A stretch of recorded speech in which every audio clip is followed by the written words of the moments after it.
جانور بھی آپ سے صحیح سالم. یہ ہے اسلام. اسلام سلامتی بانٹتا ہے، جانوروں پر بھی ظلم و زیادتی کی اجازت نہیں دیتا.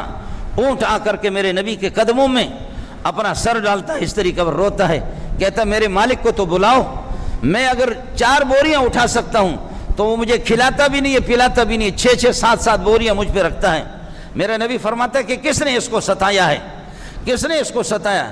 رسول پاک صلی اللہ علیہ وسلم اپنا دست مبارک اس اونٹ کے سر پہ پھیرتا ہے، اور یہ جو کان کا حصہ ہے، یہ کان کے اس پچھلے حصے پر، کانوں کے پچھلے حصے پر ہاتھ پھیرتا ہے. شفقت کا دست مبارک شفقت کے اس پر پھیر رہا ہے، اونٹ کو تسلی دے رہا ہے. کہا اس یہ کس کا اونٹ ہے؟ بلاؤ اس کے مالک کو. پتہ چل گیا.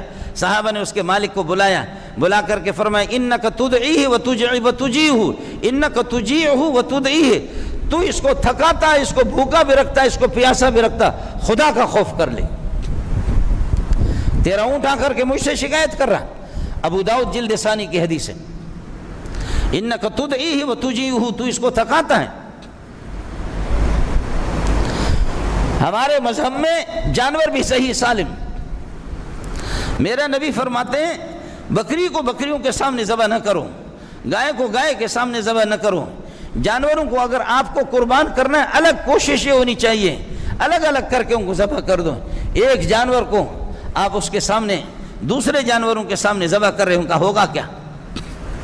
اتنا وہ بھی سمجھتے ہیں، اتنا وہ بھی سمجھتے ہیں.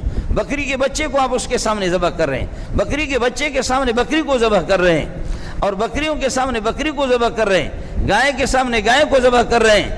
اللہ نے ان کو تمہارے زیر دست کر دیا، ان کو اللہ نے تمہارے لیے مسخر کر دیا، لیکن کچھ تو خدا کا خوف کرو. اور فرمایا جلدی جلدی ذبح کرو، چھری اپنی تیز کرو. کند چھری اس کو آپ پھیرتے رہیں گے اور وہ کاٹ نہیں رہی ہے اور جانور تڑپ رہا ہے. یہ تڑپنا بھی مجھے محمد کو برداشت نہیں. یہ اسلام ہے جی، یہ سلامتی بانٹنے والا ہے.